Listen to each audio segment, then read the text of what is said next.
দীর্ঘ যাচাই বাছাই শেষে গত ৩ নভেম্বর ২৩৭ আসনে দলের সম্ভাব্য প্রার্থীদের নাম ঘোষণা করে দেশের প্রধান রাজনৈতিক দল বিএনপি। ধানের শীষ পাওয়ার পর প্রার্থীরা মাঠ ঘাট চষে বেড়ালেও কোনো কোনো আসনে বিক্ষোভ করছেন মনোনয়ন বঞ্চিতরা।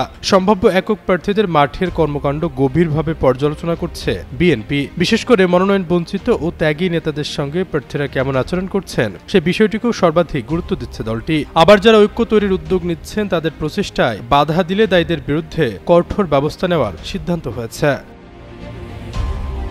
অন্যদিকে ঘোষিত আসনের মধ্যে অন্তত ২৩টি আসনে দেখা দিয়েছে তীব্র বিরোধ।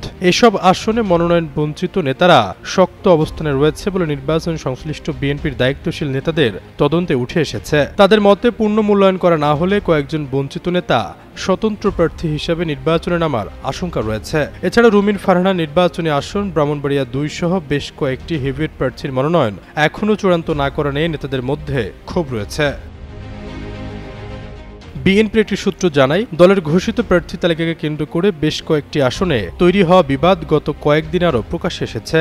পরিস্থিতি সামাল দেওয়ার অংশ হিসেবে যারা মনোনয়ন পেয়েছেন মাঠ পর্যায়ে তাদের অবস্থান নিরপেক্ষ প্রতিষ্ঠান দিয়ে যাচাই করা হচ্ছে। আনুষ্ঠানিকভাবে বিষয়ে কেউ কোনো মন্তব্য করছেন না। তবে যাচাই বাছাইয়ের পর ঘোষিত প্রাথমিক প্রার্থী তালিকাতে কিছু পরিবর্তন আসতে পারে বলে ইঙ্গিত দিয়েছেন দলটির শীর্ষ পর্যায়ের নেতারা।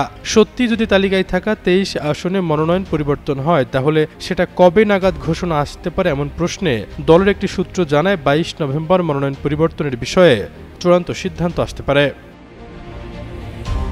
জানতে চাইলে বিএনপির স্থায়ী কমিটির সদস্য ইকবাল হাসান মাহমুদ টুকু যুগান্তরকে বলেন, কয়েকটি আসনে ক্ষোভ হতেই পারে, এসব আমরা ভালোভাবে হ্যান্ডেল করছি, পর্যবেক্ষণ করছি।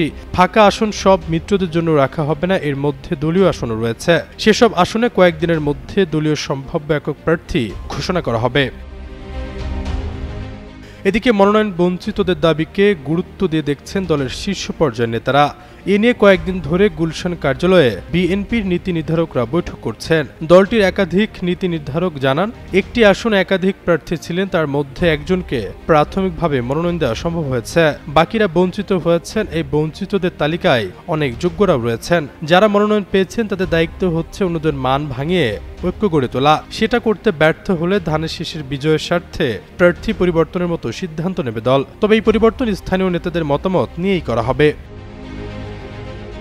তীব্র বিরোধ দেখা দেওয়া ২৩টি আসনের মধ্যে রয়েছে সাতক্ষীরা ২, ময়মনসিংহ ৩, ব্রাহ্মণবাড়িয়া ৪, ব্রাহ্মণবাড়িয়া ৫, সিলেট ৪, সাতক্ষীরা ৩, চাঁপাইনবাবগঞ্জ ২, ময়মনসিংহ ৬, হবিগঞ্জ ৪, রংপুর ৩, কক্সবাজার ৪, নাটোর ১, নারায়ণগঞ্জ ২, মেহেরপুর ২, চট্টগ্রাম ৪, চট্টগ্রাম ২, নরসিংদী ৪, মুন্সিগঞ্জ ২। এসব আসনের বাইরে চট্টগ্রাম ১৬, নোয়াখালী ৫, ঠাকুরগাঁও ৩, মাগুরা ২, রাজশাহী ৪ ও ৫ আসনসহ বেশ কয়েকটিতে মনোনয়ন নিয়ে অসন্তোষ রয়েছে।